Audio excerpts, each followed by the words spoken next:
Ce tournoi appelé Oriental Legends Pro 1 parce que ça regroupe quelques légendes du sport international, français, marocains, anglais, écossais, qui aiment le sport, qui aiment le golf.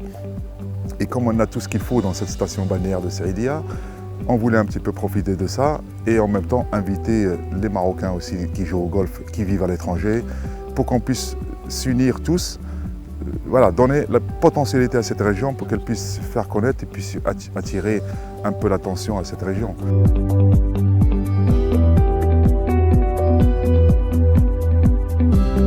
Je termine les 2 jours de la compétition Oriental Legends pour l'association Nour. 2 journées extraordinaires pour une très très belle cause organisée avec talent par Abdelatif Benazi, notre grand joueur de rugby. L'Oriental Pro Am est un événement qui fait connaître la région à travers le monde, pour les Marocains, pour les étrangers. Et Abdelatif Benazi est une personne qui est généreuse et qui nous donne envie de revenir à Saïdia, à Oujda, et c'est important.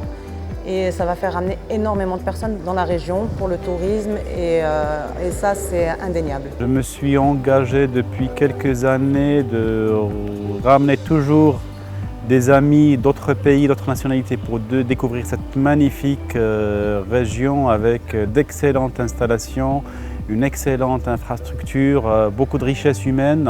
Participer à cette Oriental Legend pour la cause que Abdelatif Benazi est en train de développer, j'engage tous les Marocains résidant à l'étranger à venir découvrir cette région et notamment où il y a beaucoup à faire, et notamment en direction des jeunes.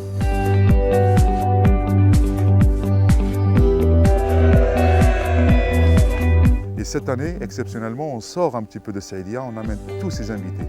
Ces Marocains qui vivent en France, ces Français qui viennent, ces Européens, découvrir un projet qu'on est en train de financer avec l'Agence de l'Oriental et la maison familiale de Tafouralt pour qu'ils puissent avoir un stade de sport et puis une classe complètement refaite, enfin construite, et l'école complètement refaite pour qu'ils puissent être dans les meilleures dispositions scolaires.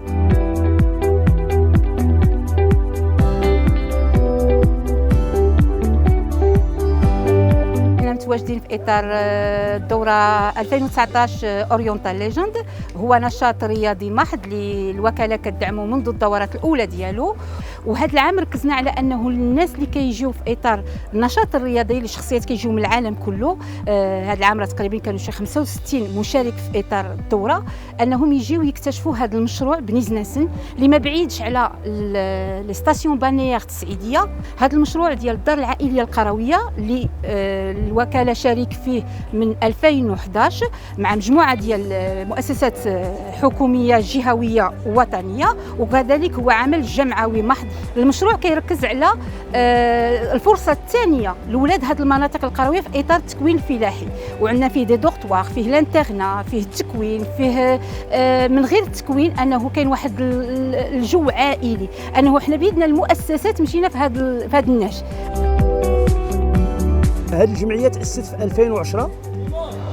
هي مؤسسه تربويه كتسيرها جمعيه، كنجيبوا الوليدات من العالم القروي، وهاد الوليدات اللي انقطعوا على الدراسه، وهاد الوليدات تقريبا السن تاعهم كيتراوح بين 15 و 35 سنه، كياخذوا واحد الفرصه ثانيه في الحياه، كيفاش ان كتجيبو كيتكون في الميدان الفلاحي وكيرجع للبلاد نتاعو بمشروع. المشروع باش بدينا بوكاله تنميه اقاليم الشرق اللي مولت لنا التجهيزات كل هذه اللي كتشوفوها هنا في الجمعيه، مولتها لنا المديريه وكاله تنميه اقاليم الشرق. وفي هذا التمويل خلى الشباب يعطي نتيجه. الفكره طلعناها على المدرسه، وفي 2010 قلنا نبنيو المدرسه هنايا، نديروا بروجيكت ديال المدرسه للاطفال القرويين، ندخلوهم هنايا للفلاحه، نعلموا لها ولا الموضوع اللي طلعناها دوزيام شونس ديال الاولاد اللي من 15 حتى ل 35. عاونتنا لورينتال سعيده والباركي ودخلوا معنا وداروا فينا الثقه.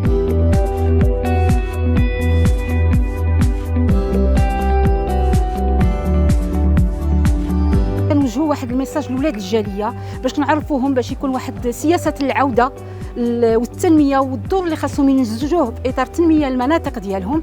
حنا كنقوموا بالواجب ديالنا كمؤسسه حكوميه في الدور ديالنا ديال تنميه المنطقه الشرقيه، ولكن ملي هاد الشباب اللي هنا كتقول له راه كاينه واحد الفرصه الثانيه. وحنا هذا الميساج اللي كان دائما كنحاولوا نوجهوه لاولاد الجاليه انه البيبان مفتوحين ديال المؤسسات. راه شفنا كلشي الشركاء حاضرين، من المسؤولين ديال السلطات المحليه، من الناس ديال التعليم، من الناس ديال الفلاحه، انه ملي كيكون مشروع اللي كتشوف فيه مصداقيه وواحد لو سيريو انه كتمشي معاهم بعيد.